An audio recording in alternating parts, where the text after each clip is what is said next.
Welcome to my favorite part, the Texas Sportsman's cooking segment with Chef Marcel of M Bistro of McAllen.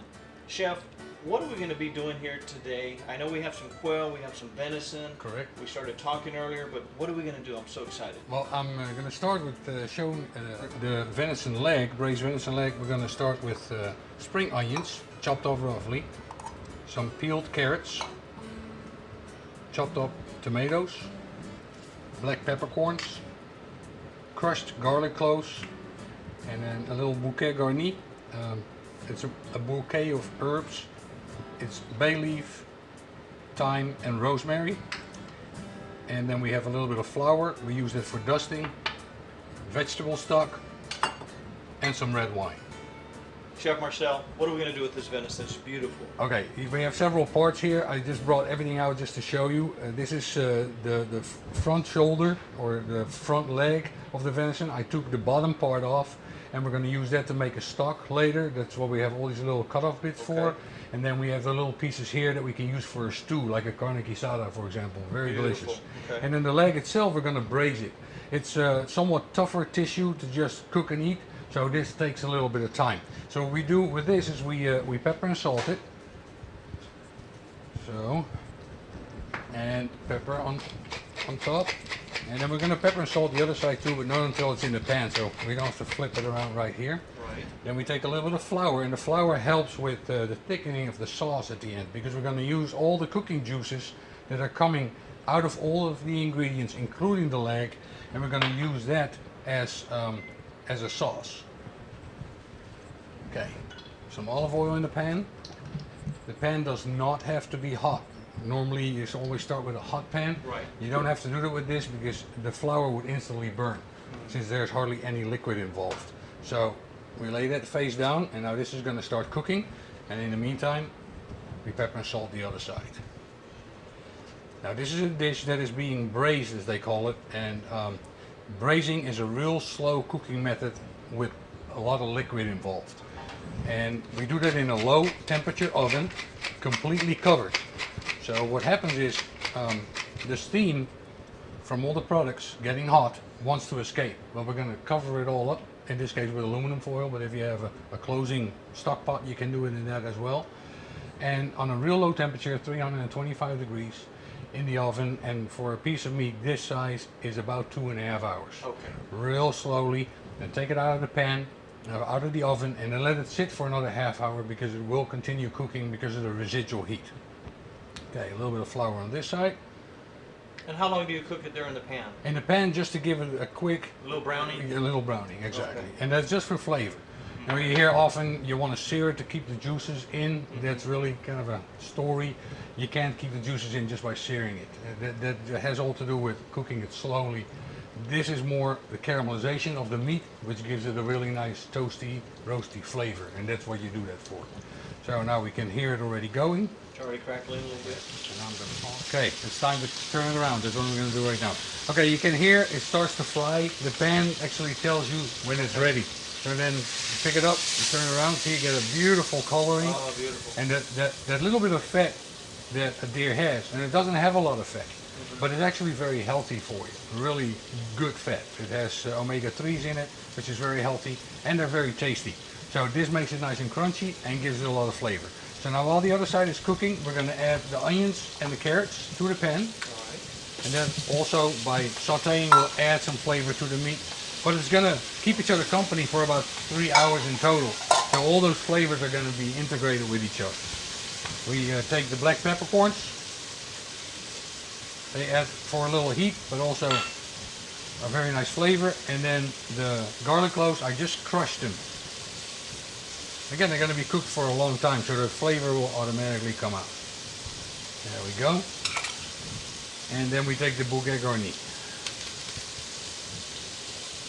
It's just a pretty French word for a bunch of herbs. There you go. Okay, get this guy here.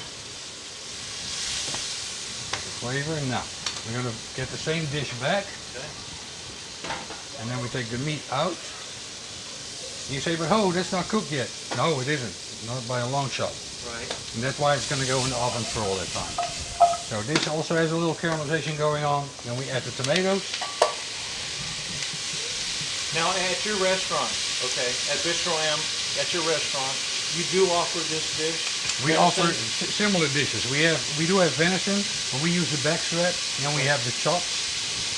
And then what we do in this fashion is ossobuco or lamb shank. And it's also a really nice dish. And then we take a little red wine to deglaze the pan. And of course you always use wine you would also drink. Okay, that was Because my next it question. needs to be quality. Okay. Yeah. Now it doesn't have to be a Cayman Select, you know, that's a whole different story. And then we have vegetable stock. Now you could use water, but you know, water really doesn't have any flavor, so you want to add something that adds flavor to the party. And then we'll just pour that in. So that was a quick stir just right there. Real Very quick. quick, This very quick. goes fast. And then while it goes in the oven, thank you. While it goes in the oven, that's when it really starts to become better and better and better. So Everything is set. everything is set. A little bit more vegetable stock in here. We're going to put this in the oven, Yes, sir. okay, for how many hours? In this size, 2.5 hours. And the oven temperature is 325 degrees. Beautiful. There we go, nice and airtight. And then we go in the oven over here. There we go.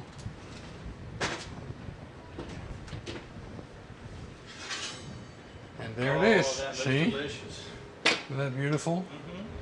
Now, and that is after 2.5 hours in the oven, and then another half hour sitting under the cover, and then we transported it into a nice dish so we can present it tableside, and then Papa can grab the big knife and the tongs and carve it for the entire That family. looks delicious. Right? Now, I'm gonna cut you a little piece off so Okay. you can have a little taste. There we go. This is the biggest muscle that I'm cutting you right here. That is the toughest part, but I want you to try that so you have an idea of how tender the rest of this is going to be. And that is one of the misunderstandings often, that people think that it's too tough to do this with deer, and that's why a lot of people turn most of their deer into sausage. Right. And that's really a shame, you know, because it's such a beautiful piece of meat and so healthy for you. There's no cholesterol, you know, or the bad cholesterol I should say. These right here are the sauce drippings. And as you can tell, because of that flour, it made a nice sauce.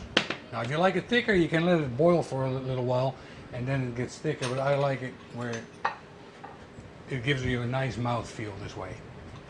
And you tell me what you think. I will tell you, Chef. That's delicious. All right, that's good, huh? You know what I say? Gotta Yeah. have You gotta it. have it. That's right. And Bistro, Chef Marcel, Thank doesn't you. get any better. Thank you. You know how to do it. Absolutely. Absolutely. Thank you very much. You're welcome. All right. This is Good. great. Yeah. This is totally amazing. Right. I don't know why people. I never even thought of making this thing into a roast. Bottom line, I mean, that's what it is. Yeah. Right? Yeah. And tomorrow it will be even softer. Oh my God. If we let it cool down and then slowly reheat it again, it'll be even softer. And then what's also really nice is if you cut it up into little pieces and then reheat it in that sauce. See, because the flavor is really good. Oh, that and that. Well, folks, I hope you enjoyed that with Bistro M. It was delicious with Chef Marcel. Chef, I learned a lot with you. It was delicious. And for those of y'all that have not gone there, you need to go. It's right there in McAllen. His website's going to be there. Send him an email. He will send you the recipes, but you got to do that. Chef, thank you very much. You're more than welcome. My pleasure. It was a lot of fun. It was great. Thank you very much on the Texas Sportsman. Gotta have it.